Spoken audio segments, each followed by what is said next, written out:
Good morning friends. शिक्षा के इस ऑनलाइन मंच से मैं आप सभी लोग का स्वागत करता हूं।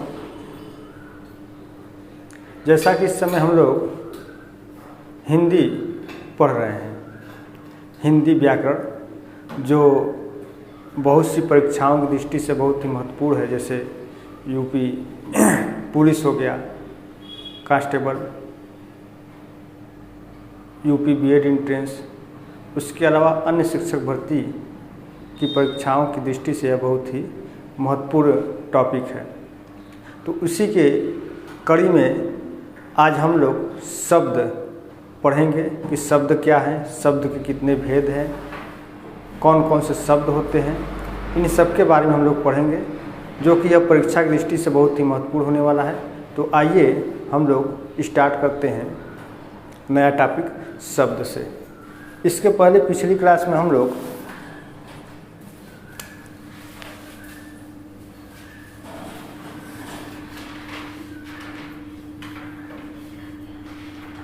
वर्णों के उच्चारण स्थान के बारे में पढ़ा, शब्द एवं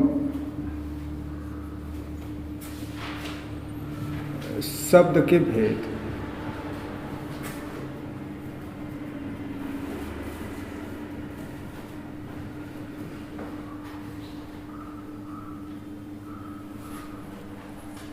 दिखाई दे रहा है? वर्णों के उच्चारण स्थान का सूत्र याद हुआ? क्यों?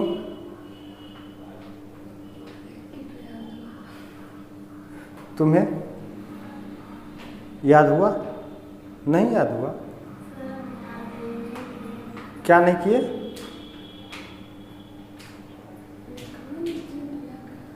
काहे नहीं लिखी? दो चार सुनाओ। कौन सा? ईचु यश नाम, क्या उसके आगे?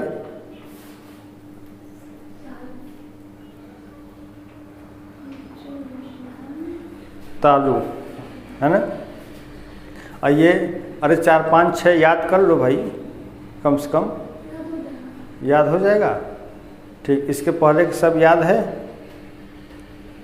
बोडो डोगरी मैथिली संथाली को किस संविधान संशोधन के तहत जोड़ा गया था और कब? हाँ, 71वां। ये क्या कहानी बुझा रही हो? 2003 में जोड़ा गया। ठीक, तो कौन सा संशोधन हुआ उस समय?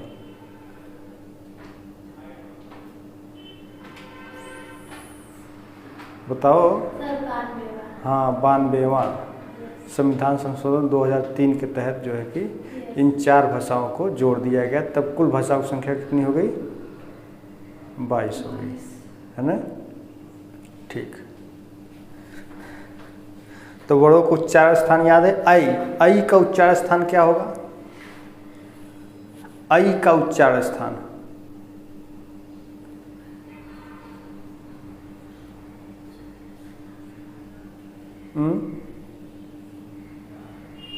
अ का उच्चारण स्थान अ का उच्चारण स्थान और ई का उच्चारण स्थान तालु। दोनों को जोड़ दोगे तो क्या बन जाएगा? नहीं, अ और ई को जोड़ने पर क्या बनेगा? आई बन जाएगा। ठीक, तो आई का उच्चारण स्थान क्या हो जाएगा?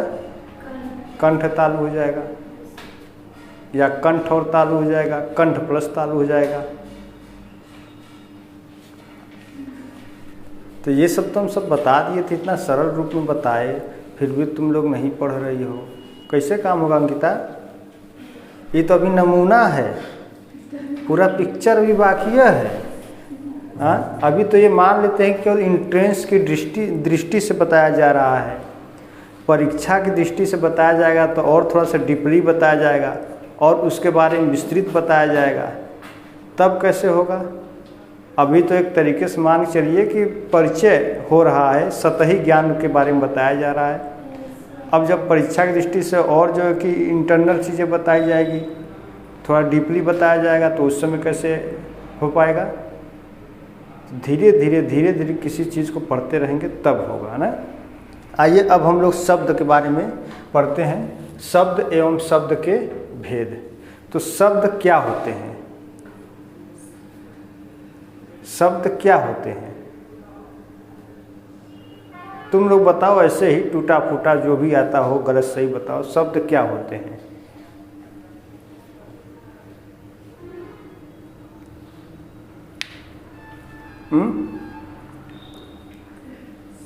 शब्द क्या होते हैं? जैसे समझो, ये क्या हो गया? तो र क्या है? शब्द है। इसको क्या कर सकते हैं? हाँ, चलिए अब इस पर आ का मात्रा लग गया, ठीक। फिर ये क्या बन गया? ये म लग गया, तो अब ये क्या हो गया? राम हो गया। तो ये क्या हो गया? शब्द हो गया। तो इसमें कितने वर्ड आ गए? 4 वर्ड थे ना। र था, आ था, फिर म था, फिर अ था, है ना। तो इसका मतलब क्या निकला कि एक से अधिक वर्डों का जो मेल हो, है ना, और उसका कोई सार्थक अर्थ निकल सके। अर्थ निकलना चाहिए, वो भी क्या?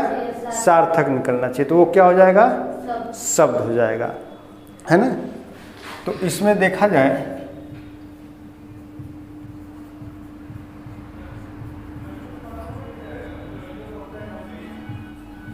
इतने तो आपके वर्ड हैं, इतने वर्ड से मिलकर के ये एक शब्द बना राम, है ना। तो इसका मतलब ये हुआ कि कई वर्डों के मेल से, है ना, जो युग्म बनते हैं और जिसका सार्थक अर्थ निकलता हो, उसको हम क्या कहते हैं? शब्द कहते हैं।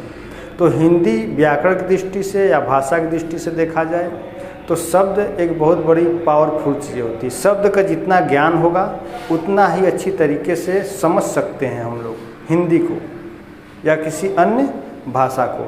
तो उसके लिए शब्द कह लीजिए, तो शब्द इसका पूरा ज्ञान होता है ना। तो इसी शब्द के बारे में हम लोग पढ़ेंगे। तो शब्द क्या होते हैं? तो यदि देखा जाए तो एक अथवा अनेक अक्षरों से निर्मित सार्थक समूह को हम क्या कहते हैं? शब्द कहते हैं, है ना। तो इसको लिख सकते हैं, लिख लेंगे बल्कि कहीं।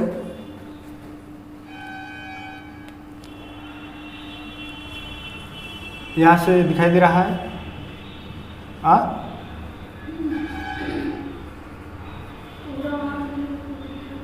क्या से? एक अथवा अनेक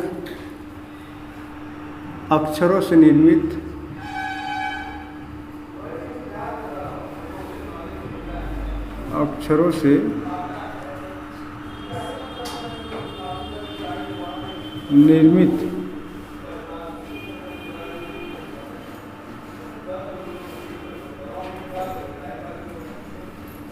सार्थक एवं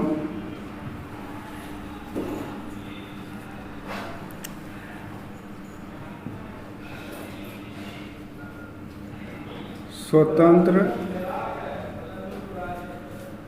ध्वनि समूह को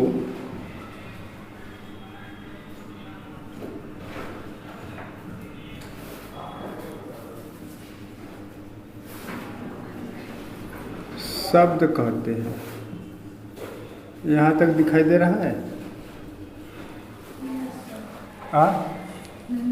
तो देखिए, एक अथवा अनेक अक्षरों से निर्मित सार्थक एवं स्वतंत्र ध्वनि समूह को क्या कहते हैं?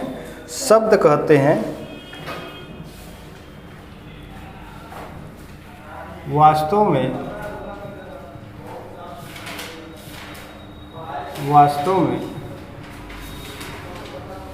शब्द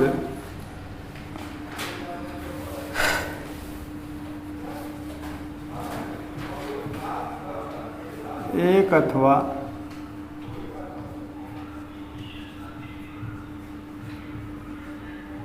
अनेक अक्षरों के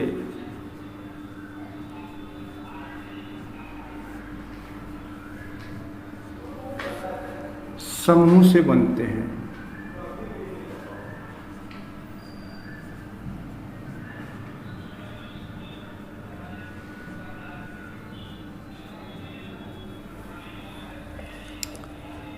है ना। जैसे क्या क्या शब्द हो सकते हैं, जैसे राम हो गया, कमल हो गया, घर हो गया, है ना, पुस्तक हो गया, ये सब क्या है। इसके अलावा बहुत से हो सकते हैं, लेकिन आप उन्हीं को शब्द कहेंगे जिनका कोई सार्थक अर्थ निकलता हो, है ना।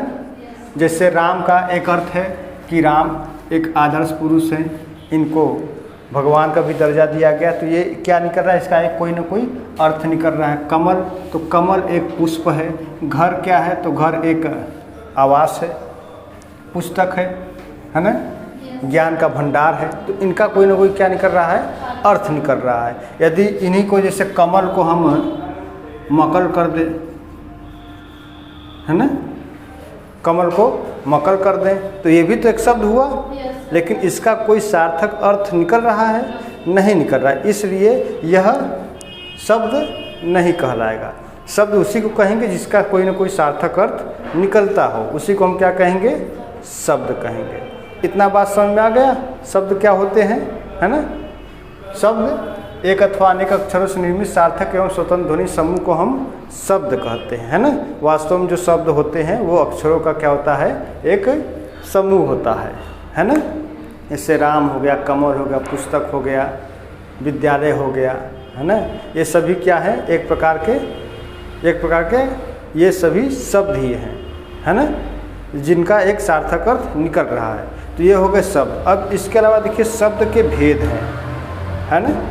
इसके अलावा अब शब्द के भेद, यही मेन चीज़ हैं, जो चीज़ें हैं यहीं से हैं। ये तो अभी शब्द से परिचित हुए हैं हम सभी लोग। अब इसके बाद है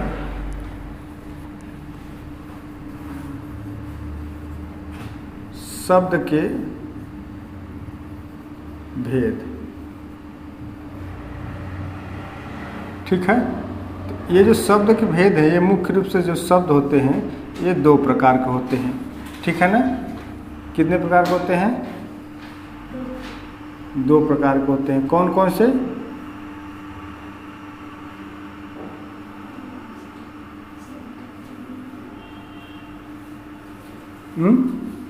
बताओ। एक तो होता है सार्थक शब्द, ठीक है, क्या होता है, सार्थक शब्द होता है। और एक क्या होता है, हाँ, एक होता है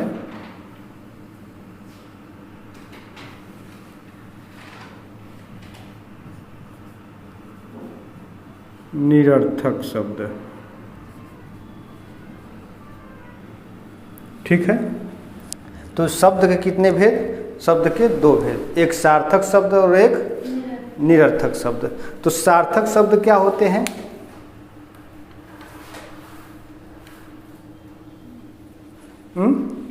सार्थक क्या होते हैं, यानी कि जिन शब्दों का कुछ अर्थ निकलता है या कुछ अर्थ होता है, उसी को हम क्या कहते हैं, सार्थक कहते हैं। निरर्थक का मतलब कि जिसका कोई अर्थ न होता है, उसको क्या कहते हैं, निरर्थक। देखिए शब्द से ही मालूम हो जा रहा है, सार्थक यानी कि जिसका कोई अर्थ हो, निरर्थक का मतलब जिसका कोई अर्थ न हो। कभी कभी क्या होता है, या प्रायः निरर्थक शब्द का प्रयोग सार्थक शब्दों के साथ कर दिया जाता है। जैसे खाना वाना हो गया, बाल्टी वाल्टी हो गया, नहाना धोना हो गया, है ना।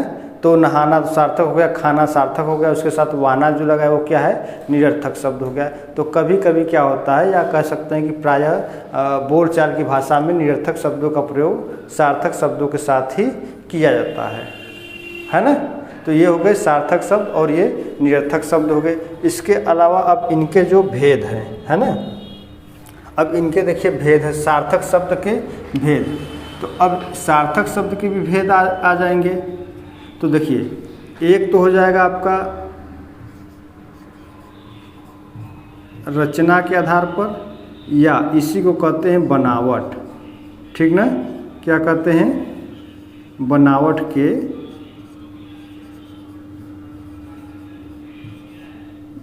आधार पर, ठीक है ना, बनावट के आधार पर। तो रचना या बनावट के आधार पर ये 3 तरह के होते हैं या 3 प्रकार के होते हैं। कौन कौन से होते हैं मालूम है? नहीं मालूम है? देखिए, रचना या बनावट के आधार पर ये 3 प्रकार के होते हैं। एक तो हो जाएगा आपका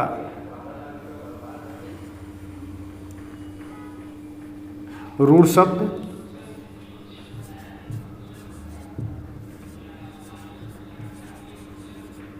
रूढ़ शब्द, दूसरा यौगिक शब्द, यौगिक शब्द, और तीसरा रूढ़ यौगिक शब्द।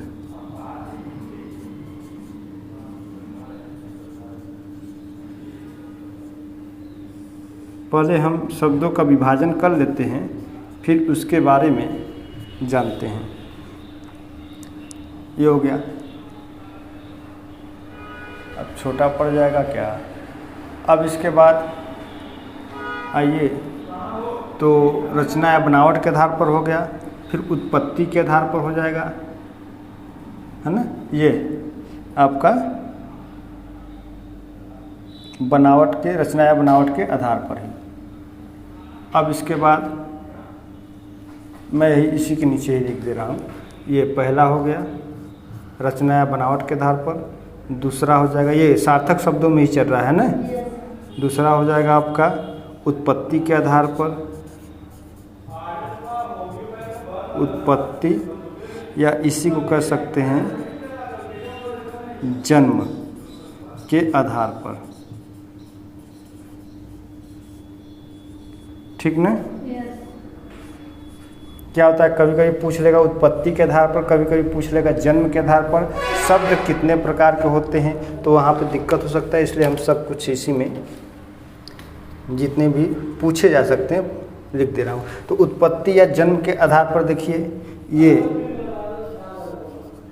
तत्सम होता है, तत्सम शब्द होते हैं, तद्भव होते हैं,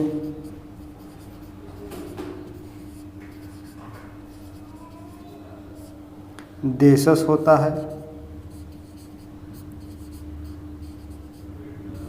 देशज होता है, और विदेशज या विदेशी। विदेशज यहाँ तक दिखाई दे रहा है? नहीं दिखाई दे रहा है? देशज या विदेशी नहीं दिखाई दे रहा है?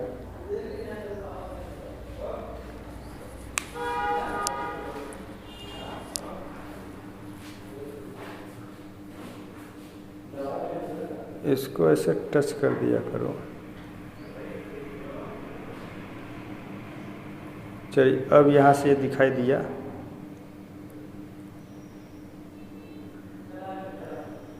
विदेशज या विदेशी।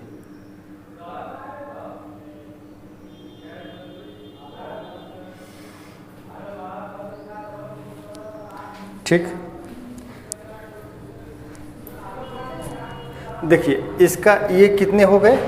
उत्पत्ति या जन्म के आधार पर कितने हो गए? 4 प्रकार के होते हैं। ठीक है ना?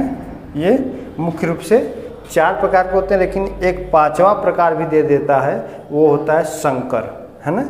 ये 5वां यदि कर दिया जाए यहाँ पर तो ये हो जाएगा आपका संकर, संकर शब्द। लेकिन आप लोग केवल 4 को ही समझिए, है ना? परीक्षा में भी पूछा जाएगा कि उत्पत्ति या जन्म के आधार पर शब्द कितने प्रकार के, तो 4 प्रकार के, है ना? तत्सम शब्द, तद्भव शब्द, देशज, विदेशज या विदेशी शब्द हो गया। अब इसके बाद है जो तीसरा है आपका, वो तीसरा मैं लिख दे रहा हूँ यहाँ पर, ये सार्थक शब्द में ही चल रहा है अभी। तीसरा हो जाएगा आपका यहाँ पर शक्ति के प्रयोग के आधार पर।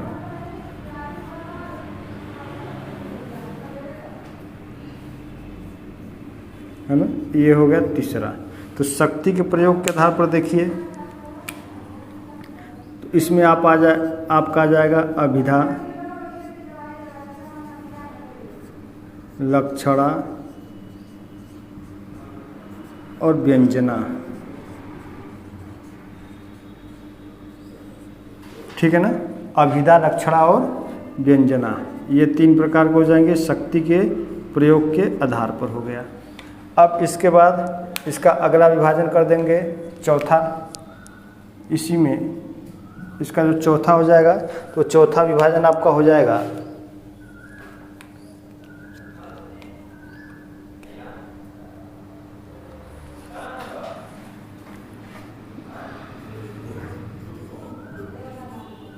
विकार के आधार पर। ठीक ना, तो विकार के आधार पर कौन कौन से हो जाएंगे, इसमें मुख्य रूप से 2 प्रकार के हो जाएंगे। ठीक है ना, कौन कौन से, 2 प्रकार के। एक तो हो जाएगा विकारी, ठीक है ना, विकारी शब्द, और दूसरा हो जाएगा अविकारी। अब देखिए जो विकारी है ये निम्न प्रकार के होते हैं। एक तो होता है संज्ञा, सर्वनाम,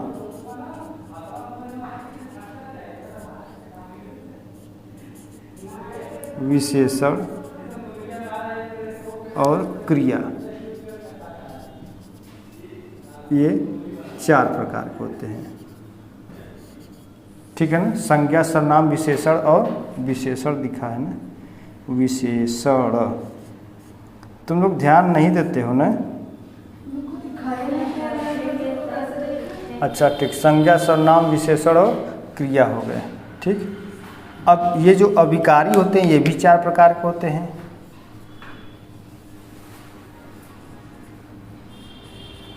ये भी कितने प्रकार के होते हैं, 4 प्रकार के होते हैं। तो ये कौन कौन से होते हैं,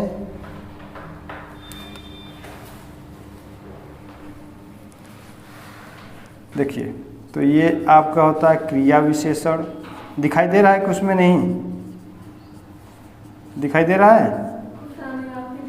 अब देखो, क्रिया विशेषण एक होता है संबंध बोधक, समुच्चय बोधक, समुच्चय बोधक,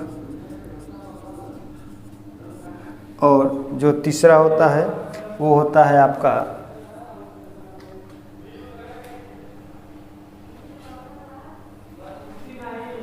विस्मयादि बोधक, है ना,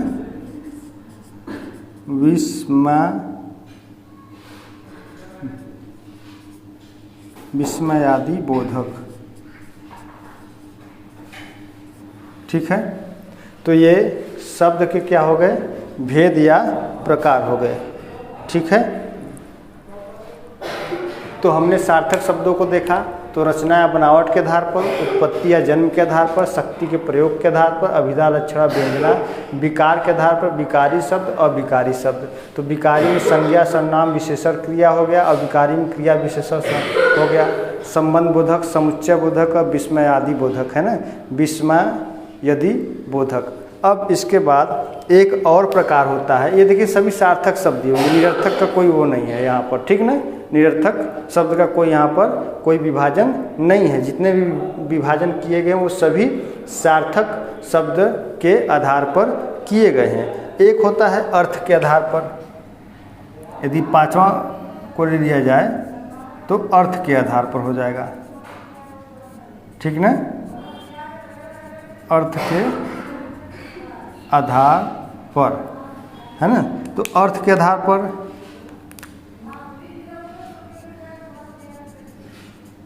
अनेकार्थी शब्द हो जाएंगे। ठीक है, एकार्थी हो जाएगा,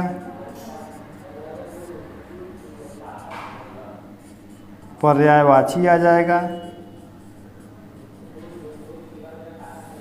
विलोम आ जाएगा,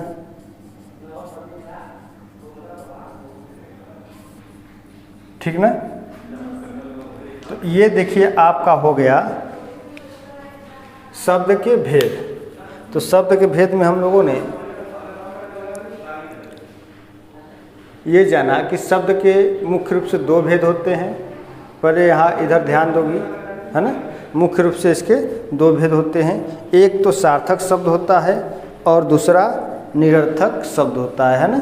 सार्थक शब्द के निम्न भेद हैं। एक रचना या बनावट के आधार पर, ठीक है, रचना या बनावट के आधार पर। दूसरा उत्पत्ति या जन्म के आधार पर। तीसरा शक्ति के प्रयोग के आधार पर। चौथा विकार के आधार पर। पांचवा अर्थ के आधार पर, है ना।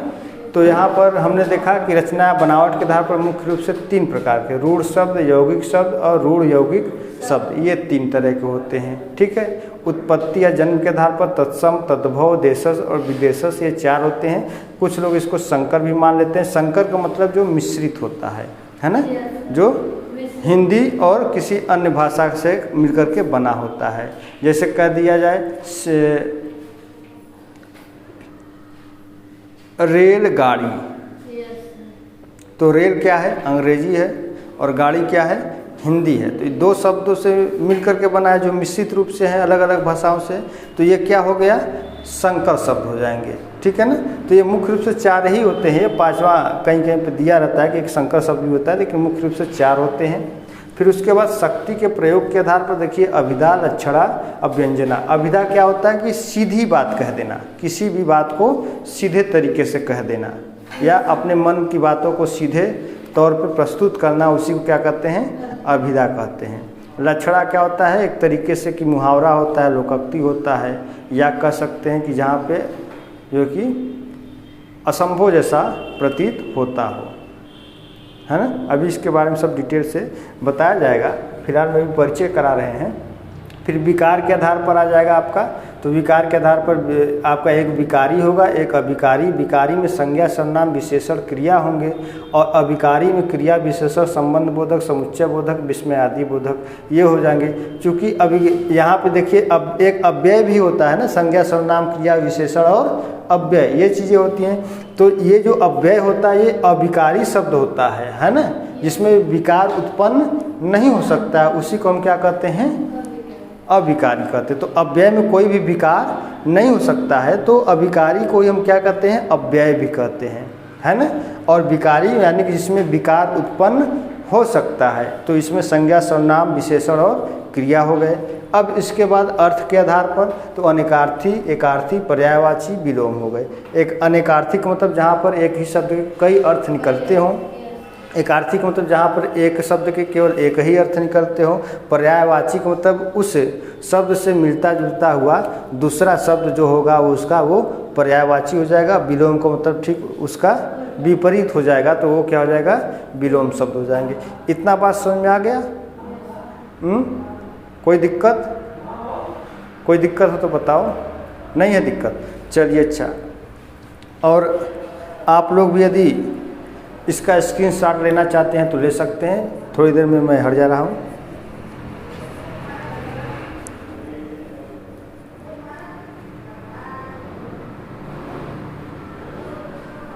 चलिए अब इसके आगे हम लोग चलते हैं रचना या बनावट के आधार पर शब्द के भेद पर, है ना। इसको यहाँ से मैं मिटा दूँ ऊपर से।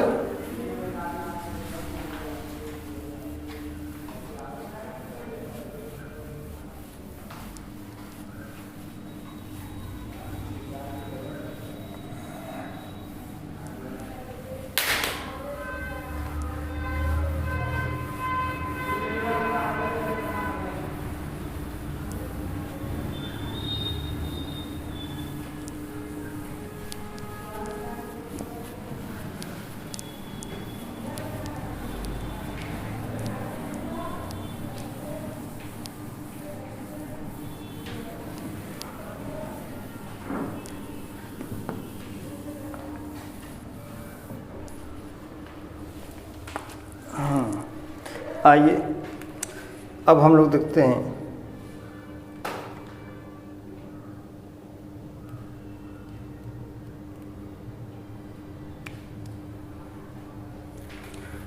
सार्थक निरर्थक शब्द समझ में आया? कोई दिक्कत है उसमें? जिन शब्दों को कुछ न कुछ अर्थ निकलता है उसको हम सार्थक शब्द कहते हैं। जैसे घर हो गया, है ना, विद्यालय हो गया, पुस्तक हो गया, कमल हो गया, ये सभी क्या है? सार्थक शब्द हैं। और जिन शब्दों का अर्थ न निकलता उसे क्या कहते हैं? निरर्थक शब्द कहते हैं। ठीक है, तो अब आइए हम लोग सीधा चलते हैं बनावट या रचना के आधार पर शब्द के भेद, है ना। देखिए ये तो हो गया आपका सार्थक शब्द। अब इस सार्थक शब्द के अंतर्गत हो गया आपका पहला रचना या बनावट के आधार पर।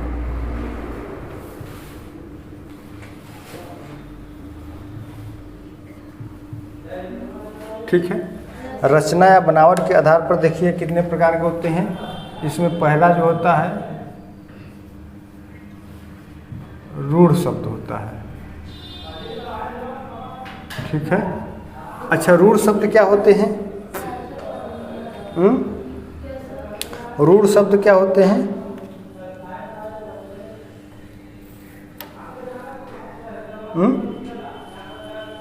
रूढ़ शब्द क्या होते हैं? देखिए रूढ़ शब्द का मतलब कि जिसमें परिवर्तन अब न हो सके, है ना, जो परंपरागत रूप से चलती चली आ रही है, उसी को क्या कहते हैं? रूढ़। रूढ़ का मतलब एकदम बिल्कुल अब पक्का हो गया। जैसे घड़ा होता है तो यदि कच्चा घड़ा है तो वो उसका आकार बदला जा सकता है, लेकिन जब वो पक जाता है तो उसका आकार परिवर्तित नहीं हो सकता है ना। तो अब वो रूढ़ हो चुका है, जो पक गया वो क्या हो गया? रूढ़ हो चुका है, अब उसमें परिवर्तन नहीं हो सकता। तो यहाँ पर भी रूढ़ का मतलब यही होता है कि जो परंपरागत रूप से चलती चली आ रहा है, जिसमें अब कोई परिवर्तन न हो सके। जैसे सूर्य है तो सूर्य है, चंद्रमा है, तारा है ना, ये सब क्या है? रूढ़ शब्द हो जाएंगे। तो इसका मतलब क्या हुआ कि जिन शब्दों के, है ना, जिन शब्दों के अर्थों में या जिन शब्दों के अर्थ में कोई परिवर्तन न हो सके, है ना, या कह सकते हैं कि जो शब्दों के योग से, समझे, जो शब्दों के योग से न बनते हो उन्हें क्या कहते हैं?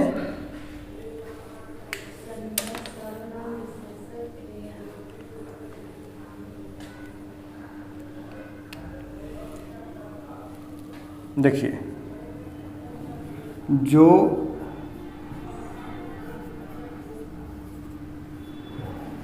शब्द के योग से, जो शब्द के योग से नहीं बनते उन्हें क्या कहते हैं? उन्हें रूढ़ शब्द कहते हैं। ठीक है ना, उन्हें रूढ़ शब्द कहते हैं। या इसमें ये भी आप कह सकते हैं कि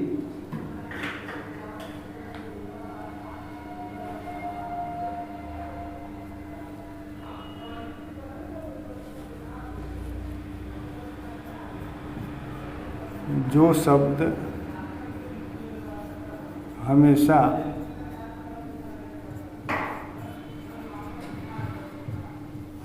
विशेष अर्थ को प्रकट करते हैं।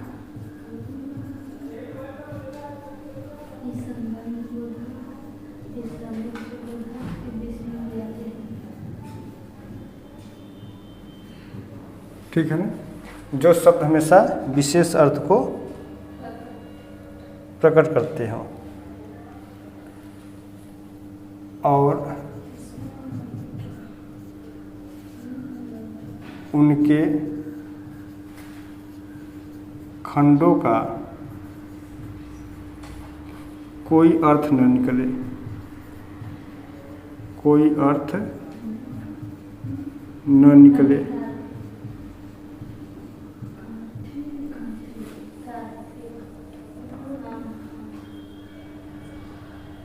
ठीक ना, जैसे इसमें आपका इसमें आपका हो गया, इसमें हाथ हो गया, कान हो गया, नाक हो गया, है ना, कलम हो गया, पुस्तक हो गया।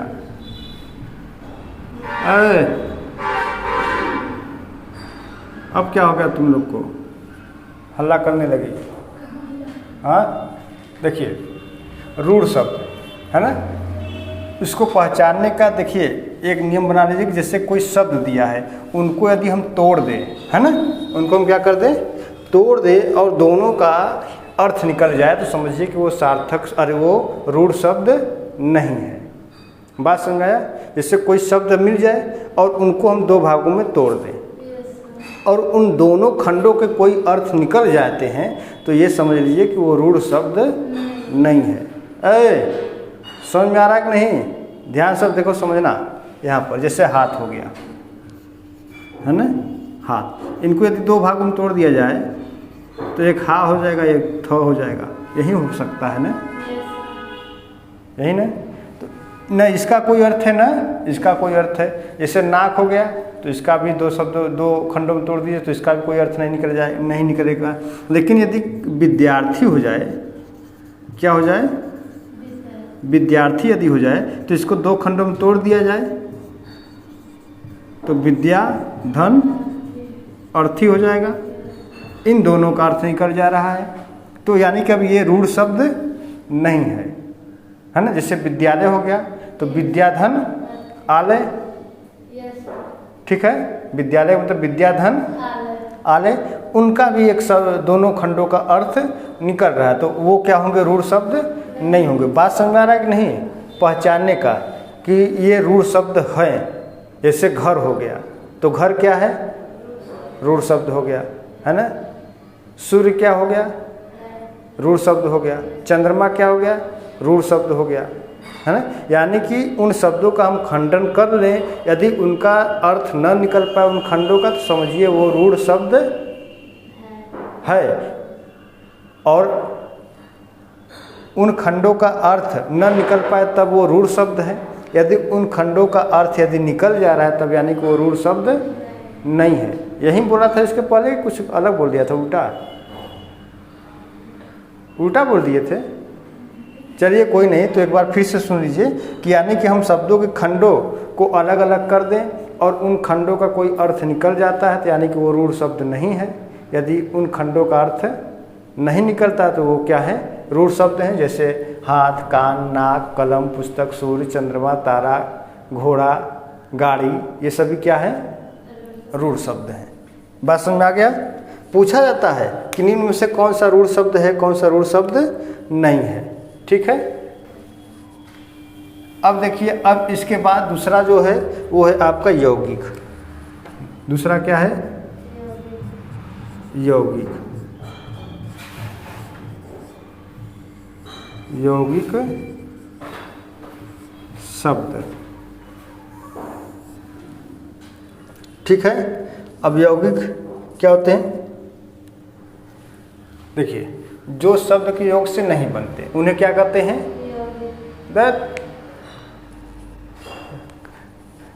सर तो कापी में धसाई रहोगी अपना नज़र,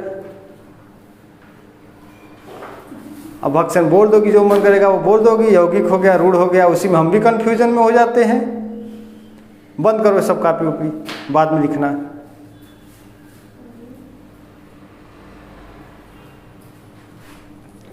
इस सब को बताओ, कैसे बतावा जाए हो। ये सब जो है कि एकदम मजाक बना लिए हैं। जोर से बोलो जरा। इधर देखो, पहले रूढ़ शब्द हो गए, यौगिक शब्द हो जाएंगे, एक तीसरा कौन सा शब्द हो जाएगा, रूढ़ यौगिक या यौगिक रूढ़ हो जाएगा, ठीक है ना। तो रूढ़ शब्द क्या होते हैं कि जो शब्द के योग से नहीं बनते उन्हें क्या कहते हैं, रूढ़ शब्द कहते हैं। अब यौगिक शब्द क्या होगा, जो शब्दों के योग से बनते हैं उन्हें क्या कहते हैं, यौगिक शब्द कहते हैं। तो एक चीज़ याद कर लेंगे दूसरा याद हो जाएगा कि नहीं, या एक चीज़ समझ लेंगे तो दूसरा भी समझ लेंगे कि नहीं। तो इसी पर ही ये डिपेंड है। इसीलिए हम बार बार कहते हैं कि पहले मेरी तरफ ध्यान दिया करो, उसके बाद अपना तुम लोग लिखो पढ़ो। ये जो है कि देखिए, कबूतर देख रही हो क्या? तुम भी कबूतर हो एकदम, कबूतर देख रहे हो। यहाँ उल्लू है तो उल्लू नहीं देख रही हो, कबूतर देख रही हो। देखिए, जो शब्दों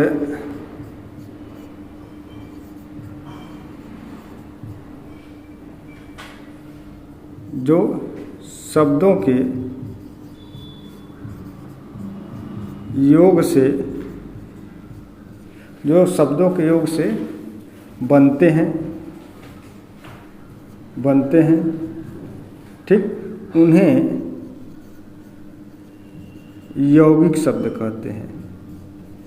क्या कहते हैं? यौगिक शब्द कहते हैं। देखिए, अब यहाँ पे शब्दों का खंडन करने पे अर्थ नहीं निकल रहा था रूढ़ में, लेकिन अब जब यहाँ पर हम शब्दों का खंडन करेंगे तो दोनों का अर्थ निकल जाएगा। तो इससे पहचान हो जाएगी कि यौगिक है कि रूढ़ है। बात समझ में आया? क्यों जी, समझ में आ रहा है कि नहीं? जैसे हिंदी तो तुम लोग के साथ पहली बार पढ़ी रही होगी, बहुत सही समय पे पढ़ रही हो, समय से पहले। हम लोग तो बीएड कर लिए 3 साल के बाद, तब जा कर के हम लोग ये पढ़ना शुरू किए, क क्या होता है, ख क्या होता है, ग क्या होता है, आ ई क्या होता है, वहाँ से पढ़ना शुरू किए। तुम लोग तो पहले से ही पढ़ रहे हो, और तुम लोग की परीक्षा में चाहे टेट दो चाहे सी टेट दो तो ये आएगा ही आएगा। जैसे टेट देना है जूनियर लेवल का ही देना पड़ेगा, अब तो प्राइमरी का देना नहीं है ना। तो जूनियर में आपका 150 अंक का रहेगा, एक सोशल का 60 क्वेश्चन रहेगा, और बाकी 30 क्वेश्चन हिंदी संस्कृत, और एक हो जाएगा आपका साइकोलॉजी से, है ना। तो 30 या 90 इधर हो गया और 60 क्वेश्चन उधर हो गया, तो 9 6 15 को 150 क्वेश्चन होंगे, है ना। तो सोशल में 4 पेपर होंगे, इकोनॉमिक्स, ज्योग्राफी, हिस्ट्री और पॉलिटिकल साइंस, ठीक है। चलिए, वो तो बात की बातें हैं। तो जो शब्दों के योग से बनते हैं उन्हें क्या कहते हैं? यौगिक शब्द कहते हैं। अब इन शब्दों का खंडन करने पर कोई ना कोई अर्थ जरूर निकलेगा, उसी को हम क्या कहते हैं? यौगिक शब्द कहते हैं, ठीक है ना।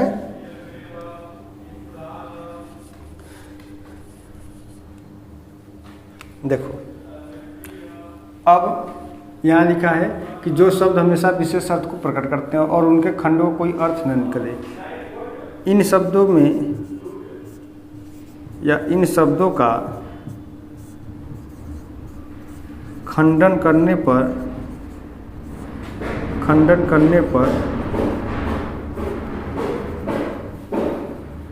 अर्थ जरूर निकलता है। अवश्य लिख दिया जाए, जरूर सही नहीं है, अर्थ अवश्य निकलता है।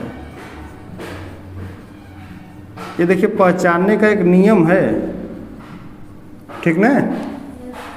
अब देखिए, जैसे विद्यार्थी लिख दिया जाए, ठीक है। अब जैसे विद्यालय लिख दिया जाए,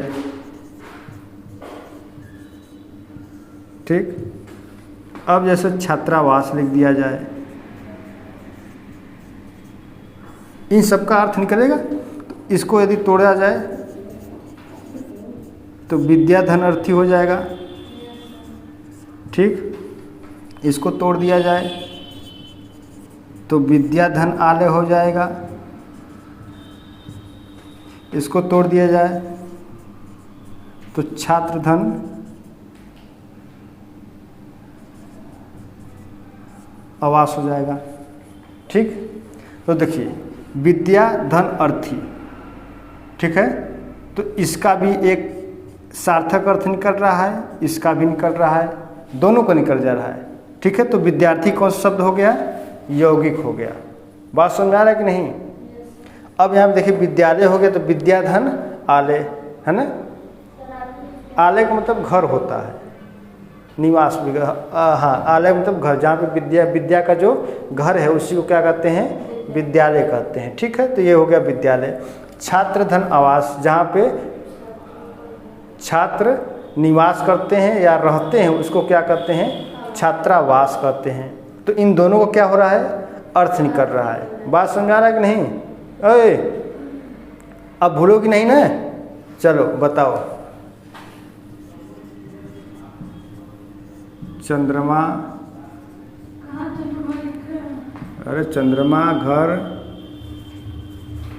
सूर्य और विद्यालय में, ठीक। चंद्रमा, घर, सूर्य, विद्यालय में कौन सा जो है कि इनमें, इन चारों में कौन सा जो है कि यौगिक शब्द है? विद्यालय, ठीक। बाकी क्या है? सभी रूढ़ शब्द हो गए। समझ में आ रहा है अंकिता कि झूठा या सर कैले हो? आवत है ना? कब ले आई और कब ले दिमाग में रही सब? जब तक हम क्या, अच्छा इतने दिन तक रखना है, तो तुम्हें मान के चला कि कम से कम 4 साल तक रखना है। बोला काल पूछब, काल ना बतैलू ना तो दही के तुम्हें ना कूट दे, सही हो जाबो। चलिए अब इसके बाद देखिए, अब है यौगिक रूढ़ या योग रूढ़, ठीक है ना। अब तीसरा है, मैंने तो ये लक्ष्य बनाकर आया था कि आज शब्द खत्म करके संकल्प से संज्ञा, सर्वनाम, क्रिया, विशेषण ये सब पढ़ाना शुरू कर देंगे। ये तो देख रहे कि अभी तो इस रचना बनावट के आधार पर देख रहे समय हो जाएगा। अब देखिए इसमें क्या है, योग रूढ़, योग रूढ़ शब्द।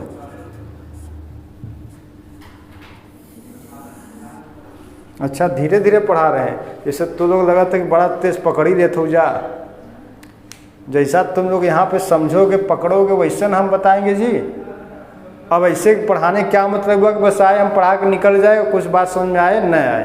तो ऐसे पढ़ाने का कोई मतलब या ऐसे पढ़ने कोई मतलब निकलेगा हो? हाँ, ये तो ऐसा कर, इसे लग रहा है कि बहुत तेज है पढ़ लिख करके। हाँ इधर देखो,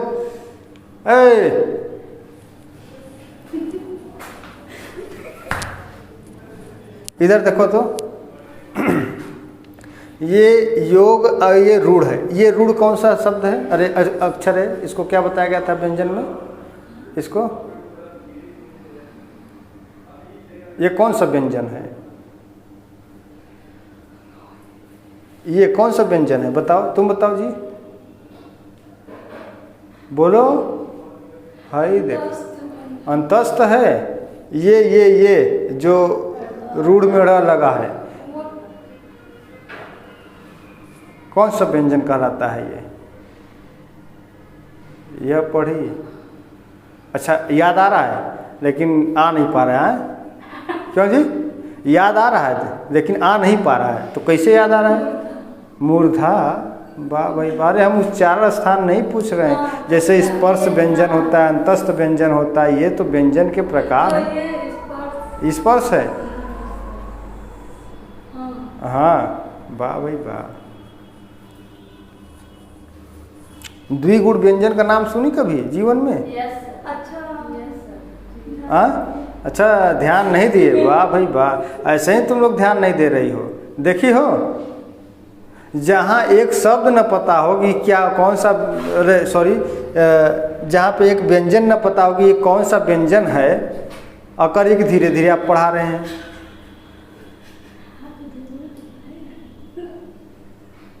कल से एक डंडा लेके आना, तो इसका पीठ कहाँ है डंडा? बहुत बढ़िया, हाँ ठीक है, ये दूर से सही है, वहाँ जाने की जरूरत नहीं पड़ेगी।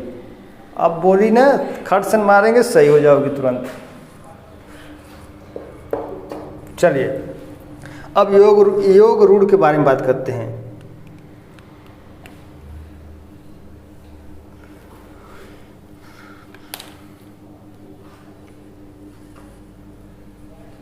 देखिए योग और रूढ़ है, यानी कि इसमें दो चीज़ें, योग भी होगा और रूढ़ भी होगा, है ना।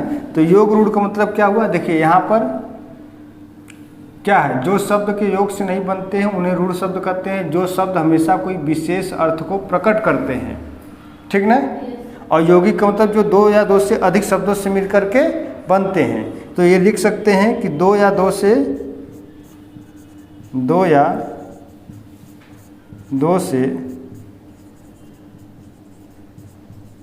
अधिक शब्दों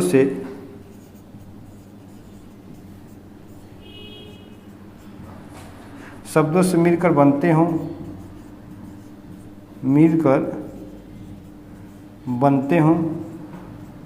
लेकिन लग गया है यहाँ पे, लेकिन वे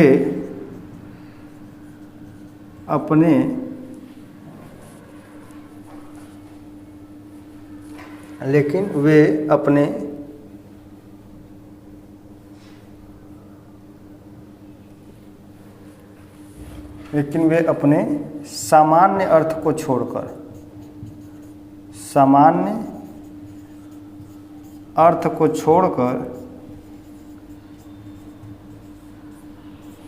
दो या दो से अधिक शब्दों से मिलकर बनते हों, लेकिन वे अपने सामान्य अर्थ को छोड़कर कोई विशेष अर्थ देने लगते हैं, देखा बात ये है ना हो, यहाँ पर हमको सब करना है। अपने से जो एक कैमरा सेटअप करना है, अपने से पढ़ना भी है, और उसके बावजूद हमको पढ़ाने का, उसको लिखना भी है, उसके बारे में बताना भी है, तो समय नहीं लगेगा।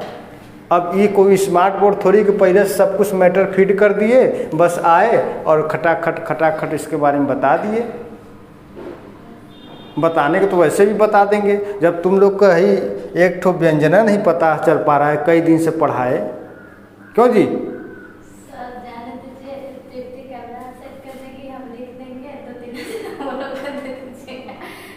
ये बात है, ठीक। हाँ ठीक, बहुत सही। बल्कि तुम ही दोनों लोग मिल करके काम करो, हम बैठ के पढ़ लेते हैं, है कि नहीं? क्यों? चलो, सामान्य अर्थ को छोड़कर कोई विशेष अर्थ देने लगते हैं। जो चीज़ बताया जाता है उस पर तो ध्यान नहीं दोगे तुम लोग, विशेष अर्थ देने लगते हैं।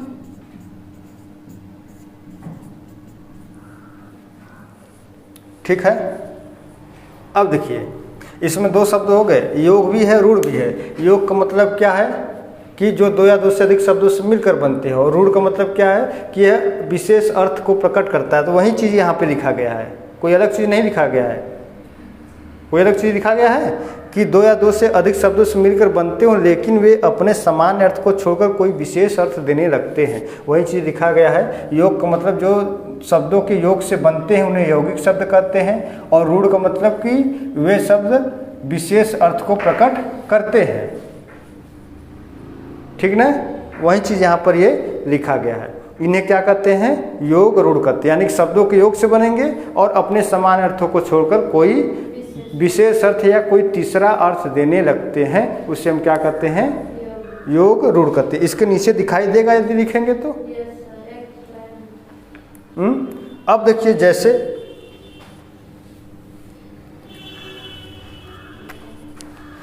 मैं लिख दूं पंकज, ये पंकज नाम है, किसी लड़के का नाम भी रहता है पंकज। पंकज का अर्थ मालूम है क्या होता है? पंकज का अर्थ मालूम है? नहीं मालूम है? कमल को क्या होता है? हाँ, वही चीज हो गया जो पर्यायवाची है। जैसे पंकज जो है कि कमल का क्या है? पर्यायवाची है। तो मतलब पंकज का अर्थ भी क्या होता है?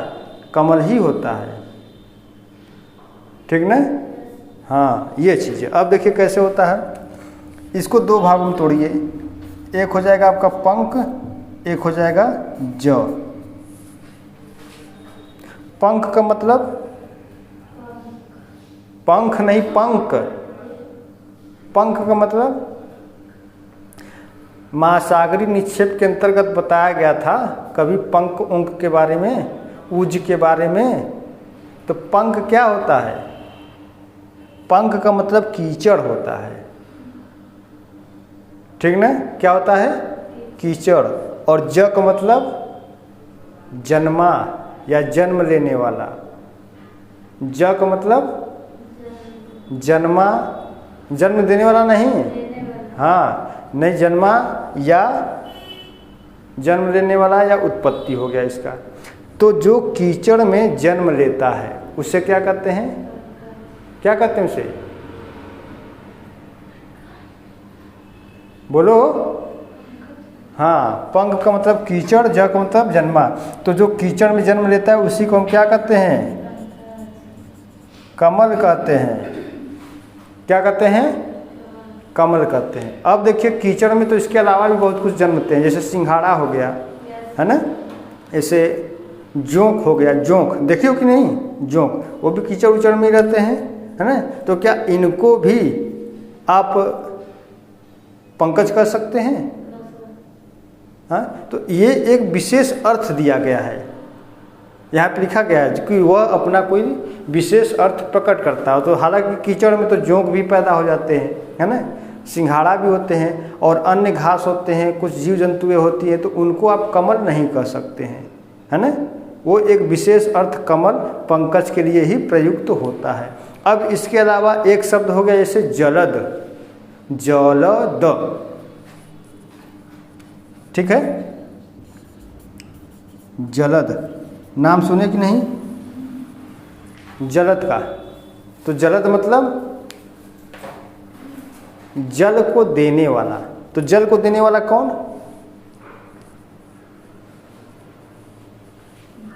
बादल। जल को देने वाला कौन, बादल। तो बादल भी जल देता है, हम भी किसी को जल दे सकते हैं, तुम भी किसी को दे सकती हो। तो क्या तुम ही बादल कहलाओगी या जलद कहलाओगी, नहीं, है ना। एक विशेष अर्थ प्रयुक्त किया जा रहा है, जलद का मतलब होता है बादल, ठीक ना। यहाँ तक बात समझ में आ रहा है कि नहीं।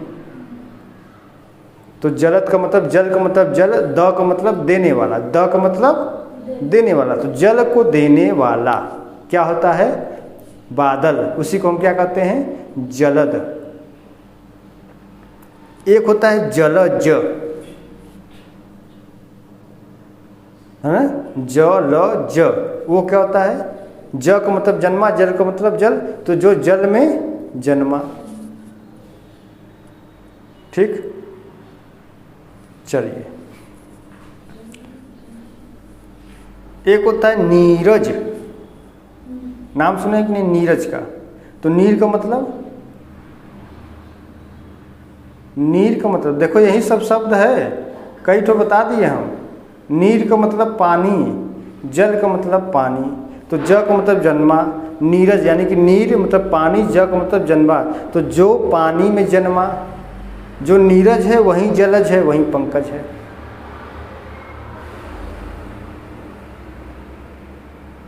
अरे कीचड़ कहाँ बनेगा, पनिया में बनेगा जी।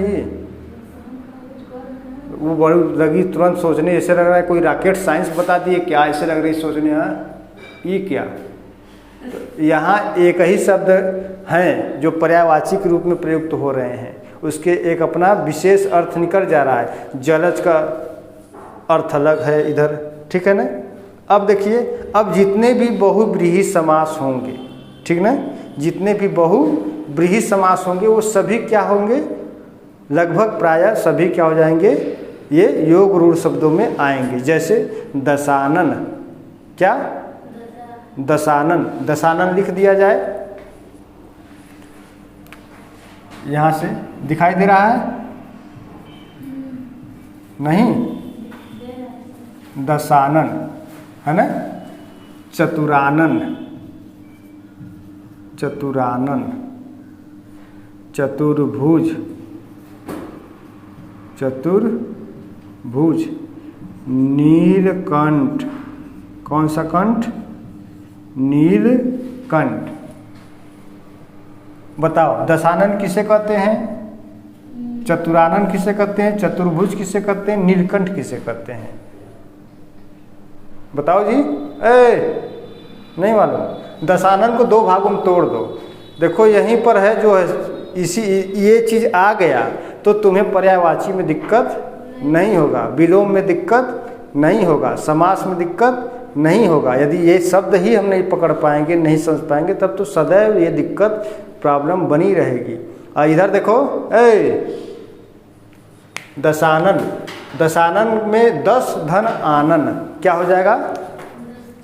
10 धन आनन। आनन का मतलब, आनन का मतलब, आनन का मतलब सिर या मुख भी हो सकता है। तो 10 सिर, यही ना मतलब हुआ। 10 सिर किसके पास है? रावण के पास। तो दशानन का मतलब रावण। तो देखिए अपना एक तीसरा अर्थ प्रकट कर रहा है कि नहीं? दशानन, 10 धन आनन, यानी कि दशानन किसे कहा जाता है?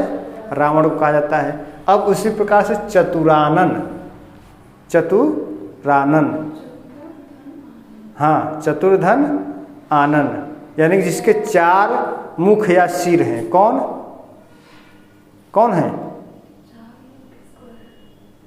बताओ? ब्रह्मा। ब्रह्मा को क्या कहा जाता है? चतुरानन भी कहा जाता है। ठीक है ना? तो चतुरानन यानी कि 4 सिरों वाला, जैसे कि ब्रह्मा अर्थात ब्रह्मा। चतुर्भुज, 4 भुजा वाला या 4 भुजा वाले। तो 4 भुजाएं हैं जिसकी। कौन? विष्णु। वाह भाई वाह, तो अब समझ में आवे लगा तो है। तो एक हो गया नीलकंठ, नीला है कंठ जिसका। कौन? शंकर। देखा तीनों भगवान आ गए ना, ब्रह्मा, विष्णु और महेश।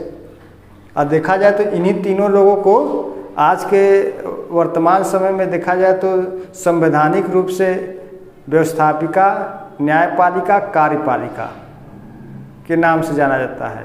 तो यही तीनों लोग हैं। ये चतुरानन जो है व्यवस्थापिका हो गए, चतुर्भुज जो है कि कार्यपालिका हो गए, नीलकंठ जो है कि न्यायपालिका हो गए। ये कार्यपालिका, ये व्यवस्थापिका, ये न्यायपालिका। नीलकंठ मतलब शंकर जी जब कभी गुस्सा आ जाएंगे, है ना, तो त्राहिमाम त्राहिमाम कर देंगे, तीसरी आंख खोल करके सबको सजा दे देंगे, न्याय हो जाएगा वहाँ पर। ब्रह्मा जी सृष्टि के रचनाकार हैं, है ना, वहाँ पे वो रचना करते हैं, व्यवस्था बनता है और ये उनको चलाने का कार्य करते हैं। ठीक है? तो ये ब्रह्मा, विष्णु, महेश ये क्रमशः इनके जो है कि एक तरीके से पर्यायवाची शब्द भी है और साथ ही साथ ये जो है कि एक अपना कोई विशेष अर्थ को प्रकट कर रहा है। इसलिए यह क्या है? योग रूढ़ शब्द है। ठीक है ना? तो योग रूढ़ शब्दों में ये आपका जितने भी बहुव्रीहि समास के लगभग, कुछ अपवाद स्वरूप छोड़ दिया जाए तो लगभग सभी जो बहुव्रीहि समास के हैं वे सभी क्या होंगे? योग रूढ़ शब्द हो जाएंगे। अब पहचान लेंगे कि कौन सा योग रूढ़ है, कौन सा रूढ़ है, कौन सा यौगिक है ना? जैसे राम, है ना,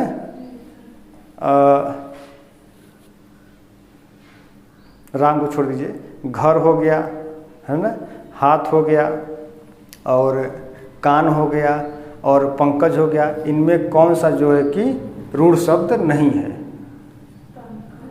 पंकज रूढ़ शब्द नहीं है। ठीक, मतलब समझ में आ रहा है बात? क्यों? इधर तो ऐसे जब कोई भी चीज़ जब कभी न पढ़े हो तो उसके लिए थोड़ा सा समय देना पड़ेगा, पढ़ाने के लिए भी, पढ़ने के लिए भी। ये नहीं कि बस सटा आए। हम चाहे तो पूरा बोर्ड पर लिख दें, ऐसे ही लिख देंगे, कोई दिक्कत थोड़ी है लिखने में। वो ऐसे ही दिखता है, स्पष्ट दिखता भी है ना, कोई टेढ़ बाकुस तो है नहीं, अब बहुत सुंदर भी नहीं, एक मीडियम रेंज में लिख दूंगा मैं और सब कुछ समझ में आ जाएगा। बस लिख दिया करके बस तुम लोग को समझा दिया मैं, तो हो गया। वो तो जल्दबाजी वाली बात हो जाएगी। ठीक, ये तो क्लास ऑफलाइन है, अब चूँकि एक अवसर प्राप्त हो गया तो उसको हम ऑनलाइन में कन्वर्ट कर दे रहे हैं। तो ऑफलाइन को ऑफलाइन जैसा ही पढ़ाएंगे और बाकी जो लोग ऑनलाइन पढ़ रहे हैं वो अपना ऑनलाइन भी पढ़ लेंगे। आप लोग के साथ साथ उनका भी भला हो जाएगा, कोई इसका उनको शुल्क देना नहीं है कि नहीं? ठीक है, तो आज के क्लास में बस इतना ही।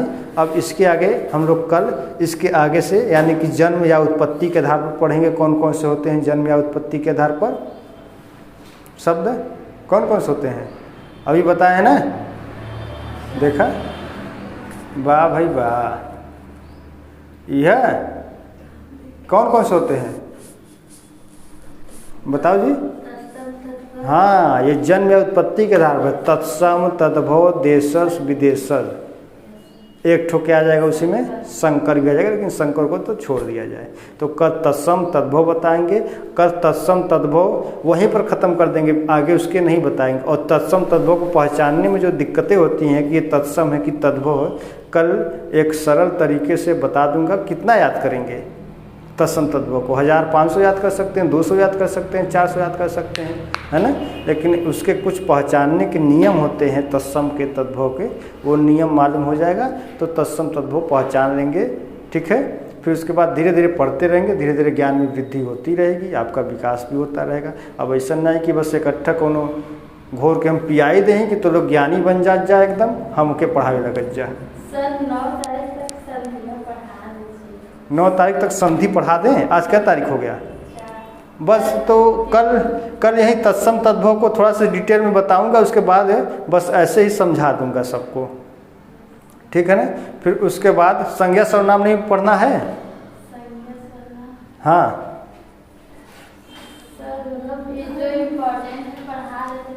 ठीक, अच्छा तो देखते हैं, तो संधि भी बता देंगे। ठीक है, अच्छा आज के सेशन बस इतना ही। बहुत बहुत धन्यवाद, नमस्कार।